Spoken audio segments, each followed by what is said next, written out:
If you've ever felt like multi-step word problems are especially horrible because of the added layer of hate and discontent, you're in the right place. Welcome to class. I'm Jennifer, and I'm the bleeping teacher, and here are a few things that you need to know about me so you can decide if my content is a good fit for you, because I'm not for everybody. And I'm okay with that. I'm going to show you that contrary to how we may feel, multi-step word problems are not a personal attack leveraged against us by some ancient math god. Hi math, it's Jennifer. Hey Jennifer, what's up? I know you're on vacation, but I'm calling because we're getting a lot of complaints about word problems. Word problems? What's wrong with word problems? They're far too hard. Too hard? I literally gave them clues. Yeah, they still don't get it. Is there any way we can make them easier? No, we're not going to make it easier. Add another step. Add another step? But that's going to make it hard. Add another step. Hey, you got it. You're in charge. This is part 2 of word problems. And today we are going to own the shit out of multi-step word problems. So let's get at it. If you haven't watched part 1, I recommend you stop this video and pop over to that one because it's going to detail a process that we're going to carry over into this lesson. Heather bought a bag of chocolate chips for baking cookies. The bag contained 220 chocolate chips. She plans to bake 50 cookies, and each will have 5 chips.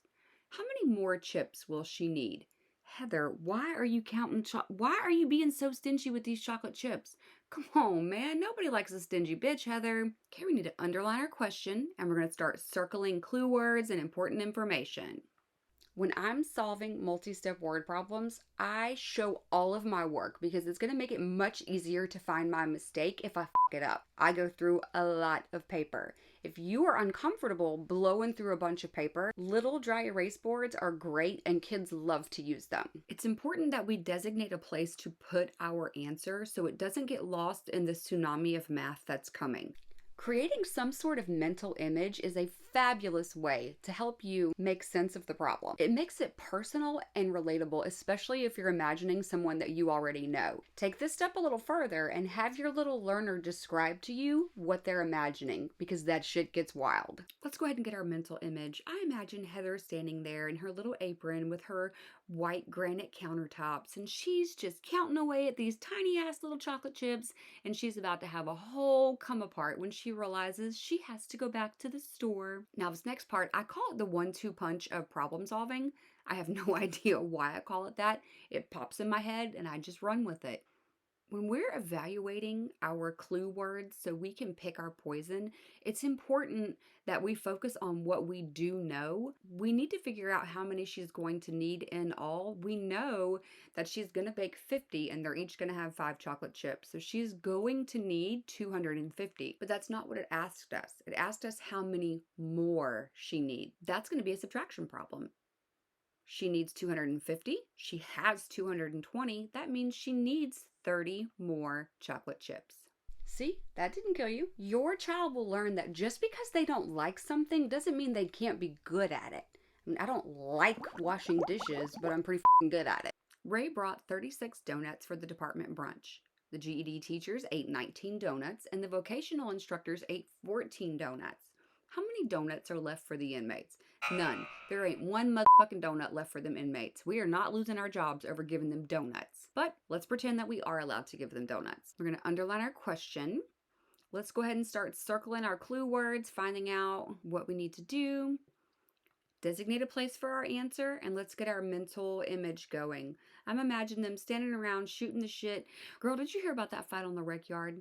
Yes, I did. She should have been in that housing unit studying for the math test instead of up there on the rec yard fighting over that new stud.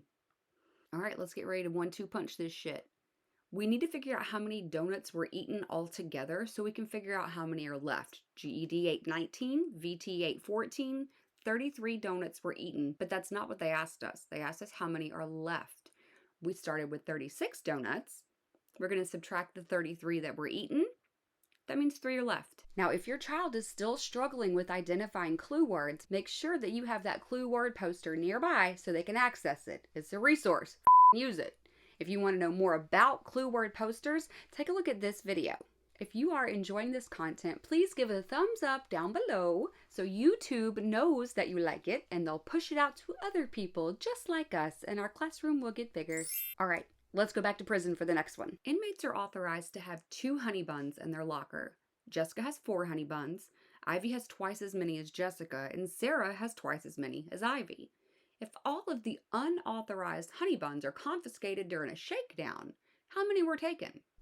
Before all you keyboard warriors try to come for me, we don't just take all their snacks.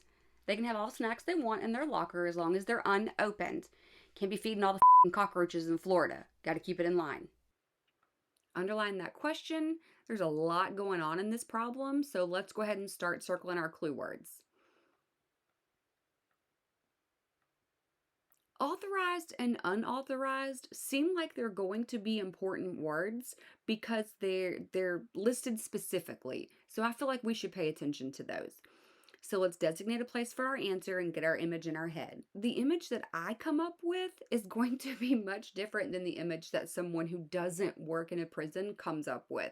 So I'll tell you what, I'll let your imagination run away with you of how you think this scenario is going to look.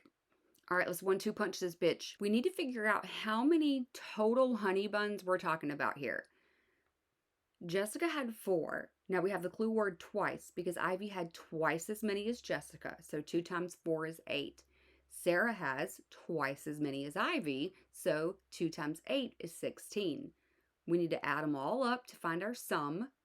So we're talking about 28 total honey buns here. But not all of those honey buns are unauthorized. Some of them they're allowed to have. They're each allowed to have 2 honey buns. So 2 times 3 is 6. Our 1-2 punch just turned into a 1-2-3 punch. I love it. I'm here for it. Let's do it. Let's figure out how many of these are unauthorized.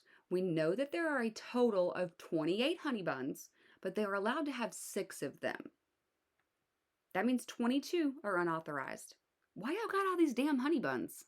Multi-step word problems don't have to be a colossal bitch. Don't rush the process and just talk yourself through it when you get stumped. You should be talking to yourself like that really weird person on the subway. Leave a comment below if you have any word problem solving tips that you'd like to share with the class. Be sure to help your kids now so I don't have to help them later. If you haven't watched more about clue word